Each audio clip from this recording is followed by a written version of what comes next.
Student, today we have our second part of economics chapter number 2 utility analysis. तो इसमें हमने कल features of utility और types of utility, marginal and total utility की definition तक पढ़ा था. Today we have a relationship between total utility and marginal utility. आप इस टेबल और डायग्राम से पूरी बात समझ जाएंगे.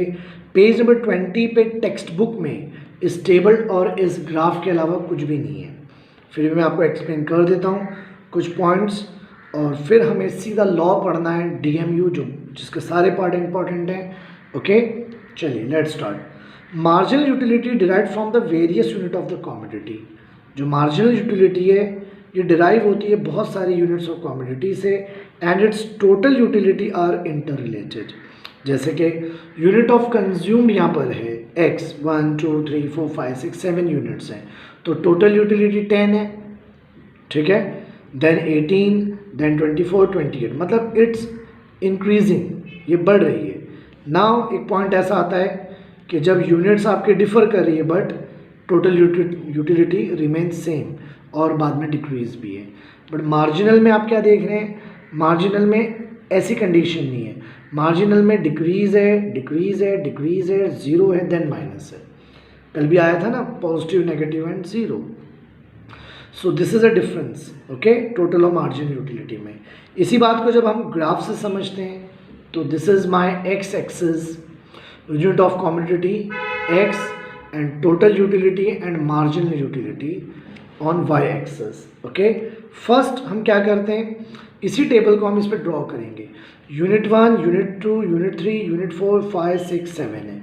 यूनिट 1 पे मेरा टोटल यूटिलिटी 10 है, तो ये टोटल यूटिलिटी है, और मार्जिनल भी 10 है, तो मार्जिनल का भी इसी के ऊपर है.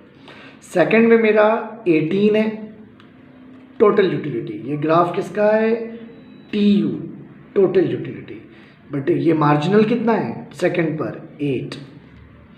देन थर्ड यूनिट 24, ये 6, मतलब ये इंक्रीज हो रहा है और ये डिक्रीज हो रहा है. Total utility increase, decrease. Fourth unit 28, ये होगा only 4. Okay, then fifth unit कितना है, 30, तो ये है 2. देन सिक्स यूनिट अगेन 30 है. ओके, बिकॉज अब ये सैचुरेट हो गया इस 2 पॉइंट पर. ओके, बट ये कितना है, 0, मतलब मार्जिनल यूटिलिटी, जो मार्जिनल यूटिलिटी हम बना रहे हैं MU, marginal utility 0. Seventh unit पर ये हुआ 28 और ये हुआ -2, नेगेटिव में 1, -1, -2, ये नेगेटिव में आ गया. ओके, अब इसके 0 को व्हेन माय मार्जिनल यूटिलिटी 0 थी, उस टाइम पे जो टोटल यूटिलिटी का ग्राफ वैल्यू है that is called as point of satiety. तो टेक्स्ट बुक में पेज नंबर 20 पे ये 2 डायग्राम, ये टेबल और ग्राफ गिवन है, मैंने आपको एक्सप्लेन किया है. उसी के पॉइंट्स, पॉइंट 1 2 3 4 5 6 करके पेज नंबर 20 पे गिवन है, तो वो आप रीड कर सकते हैं. जो मैंने अभी एक्सप्लेन आपको किया है, यही 6 पॉइंट एक्सप्लेन किए हैं कि किस तरह से ये इंक्रीज़ होता है, डिक्रीज़ होता है, ये सैचुरेट होता है 2 पॉइंट पे, और ये 0 होके नेगेटिव हो जाता है. नेगेटिव रीजन को आप कहते हैं डिस यूटिलिटी, डिससेटिस्फैक्शन, मतलब कंजप्शन जब आपका बियॉन्ड द पॉइंट ऑफ सैटिटी हो, मतलब आपने खाना खा लिया, भर गया पेट आपका. ओके, अब यूटिलिटी नहीं है, बट स्टिल आप अगर यूटिलिटी करते हैं, फूड को कंज्यूम करते हैं बियॉन्ड दिस, तो आपका टोटल यूटिलिटी डिक्रीज हो जाएगा और मार्जिनल यूटिलिटी डिससेटिस्फैक्शन रीजन में चला जाएगा. Consumption beyond the point of satiety transform हो जाता है satisfaction into dissatisfaction, disutility. In other words, a consumer starts experiencing ill effect of the consumption, मतलब जो इस कंजप्शन का बेनिफिट हो रहा था डिस यूटिलिटी, डिससेटिस्फैक्शन रीजन में, जब ये नेगेटिव हो जाए वो आपको इल इफेक्ट देता है consumption. Okay, now what we have, एक डिस्टिंग्विश पॉइंट टेक्स्ट बुक में ही है, लेकिन वो कुछ बॉक्सेस फॉर्म में, कुछ तो बॉक्सेस आप फिल कर सकते हैं, अदरवाइज आप सेपरेटली भी डिस्टिंग्विश लर्न कर सकते हैं. Now the most important topic आ रहा है law of DMU, diminishing marginal utility. So law of DMU में सबसे पहले आ रहा है स्टेटमेंट. तो what is the statement of law of DMU? According to the professor Alfred Marshall, other things remaining constant, the additional benefits which a person derives from a given increase in his stock of things diminishes with every increase in the stock that he already has. मतलब अगर बाकी कुछ assumption मानते हुए other things remain constant रहे, यानी assumptions आप माने, तो additional benefit कोई भी person derive करता है, okay, increase in stock of things से, तो diminishes with every increase in the stock. लेकिन वो जो satisfaction derive कर रहा है, okay, वो diminish होता है with every increase in the stock that he already has. In other words, marginal utility that any consumer derives from successive units of a particular commodity goes on diminishing. In short, जिस भी चीज़ को आप use करते जाएंगे, यानी marginal utility किसी भी चीज़ की डिक्रीज होती है, डिमिनिश होती है. Now what we have, assumptions. Assumptions very very important है, लॉ के साथ भी आ सकते हैं, सेपरेट भी अजम्पशन वो आपसे पूछ सकता है. ओके, तो पहला अजम्पशन बस लर्न करना है. पहला अजम्पशन आ रहा है rationality. Consumer is assume to be rational. Rational का मतलब भी होता है कि मतलब अपने माइंड का प्रॉपर यूज करना, normal behaviour, and he tries to maximise his satisfaction. मतलब नॉर्मल बिहेवियर के साथ आप किसी भी चीज़ को कंज्यूम करें और मैक्सिमाइज करें अपने सेटिस्फैक्शन को. या तो ये अजम्पशन है कि आप लॉ का अजम्पशन है कि रैशनलिटी होनी चाहिए. सेकेंड है हमारा cardinal measurement. The law assumes that utility can be cardinally और न्यूमेरिकली मेजर्ड. कल हम बोल रहे थे नहीं हो सकता मेजर, लेकिन आज आ रहा है अज्यूम करना है आपको यूटिलिटी को कार्डिनली या न्यूमेरिकली मेजर कर सकते हैं. The mathematical operation are easily possible to know and compare the utility. मतलब मैथमेटिकल ऑपरेशन से आप इजीली जान भी सकते हैं और यूटिलिटी को कंपैरिजन भी कर सकते हैं. तो कार्डिनल मेजरमेंट हो ये अजम्पशन है. थर्ड है होमोजेनिटी. होमोजेनिटी मतलब होमोजीनियस, एक जैसा. All the units of commodity consumed exactly homogeneous, same, identical होनी चाहिए. इन साइज भी, इन शेप भी, इन कलर भी, इन टेस्ट भी. एज्यूम करना है कि होमोजीनियस हो. कॉन्टिन्यूटी, कॉन्टिन्यूअस होनी चाहिए. जितनी भी यूनिट्स ऑफ कमोडिटी आप कंज्यूम कर रहे हैं in quick succession without any lapse of time. मतलब ये चीज़ कॉन्टिन्यूअस होनी चाहिए, यानी कि आज है और कल नहीं है, कॉन्टिन्यूअस होनी चाहिए. फिर आपका एक assumption reasonability. All the units of the commodity consumed are of reasonable size. इसका साइज रीजनेबल होना चाहिए. They are neither too big हो ना स्मॉल हो. फॉर एग्जाम्पल, मैं अजम्पशन में एग्जाम्पल नहीं देना चाहता लेकिन एक ले लीजिए.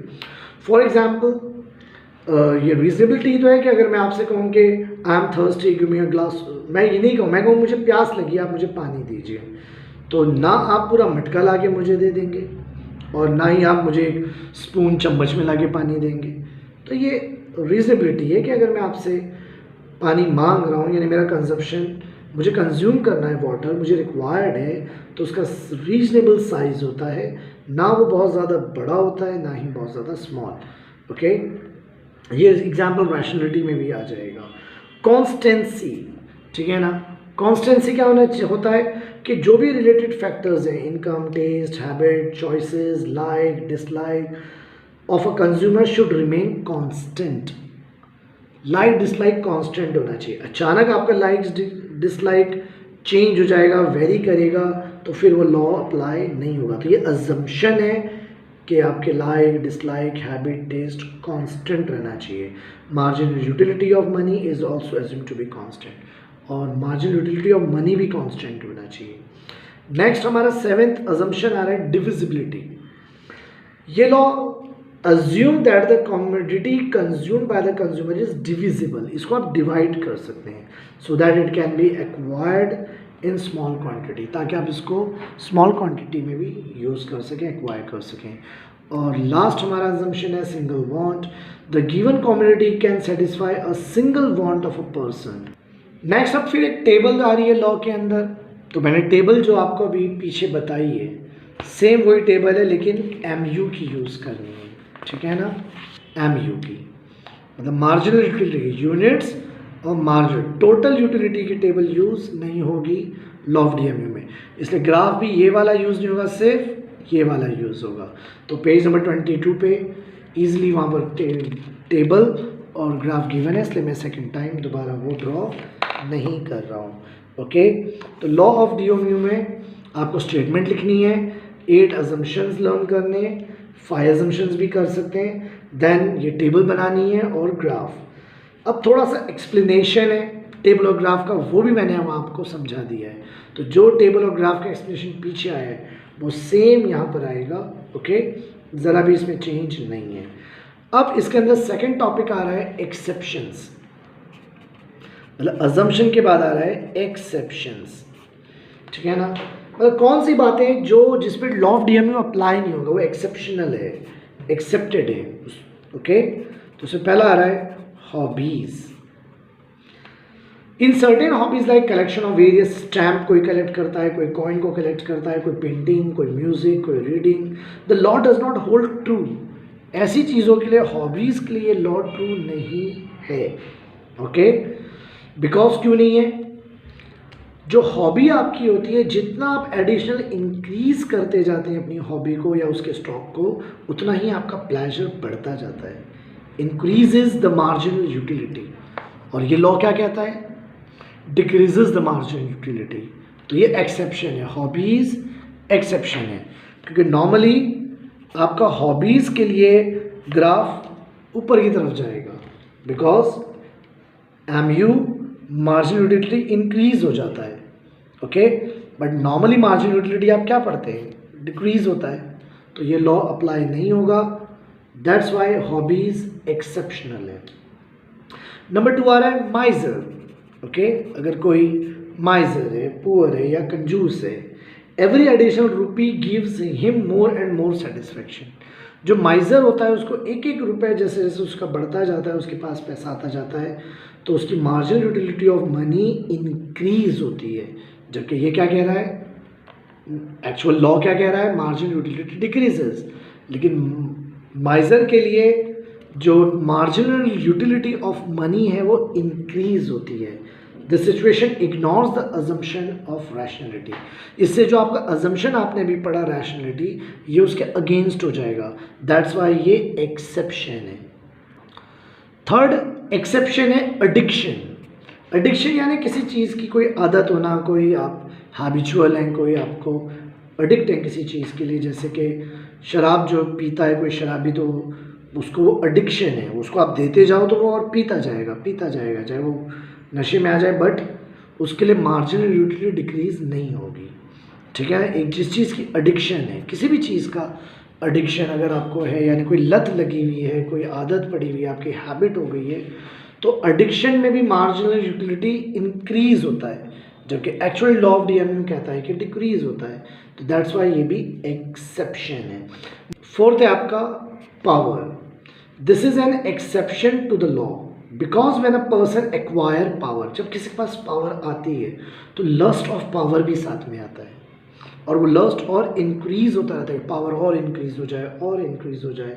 ही desire to have more and more power, this again violates the rationality assumption. आपका money, it is said that the marginal utility of the money never become zero. कभी भी marginal utility of money zero नहीं हो सकती। It increases when the stock of the money increases. जैसे जैसे आपके पास स्टॉक ऑफ मनी इंक्रीज होगा, आपका MU भी इंक्रीज होगा। Okay, according to the some economist, this law is applicable to money too, because money is the medium of exchange. Money जो है वो medium of exchange है, which is used to satisfy various want, और इस money से आप अपनी बाकी बहुत सारी wants को पूरा करते हैं, बल्कि सारी ही wants मनी से ही पूरी होती है। तो अकॉर्डिंग टू सम इकोनॉमिस्ट ये लॉ एप्लीकेबल नहीं होगा मनी के लिए। For example, marginal utility of money is more to the poor person. किसी गरीब इंसान के लिए marginal utility of money more होती है than a rich person. Okay, however these exceptions are only apparent, लेकिन ये सारे एक्सेप्शन आपके apparent है, since they violate some or the other assumptions of the law and hence they are not real. Not real, ये सब real exceptions नहीं है, क्योंकि जो बात हम बोल रहे हैं वो violate करता है, वो against है some of the other assumptions. तो जो भी चीज़ें assumptions के against हों वो आपके सब exceptions हैं.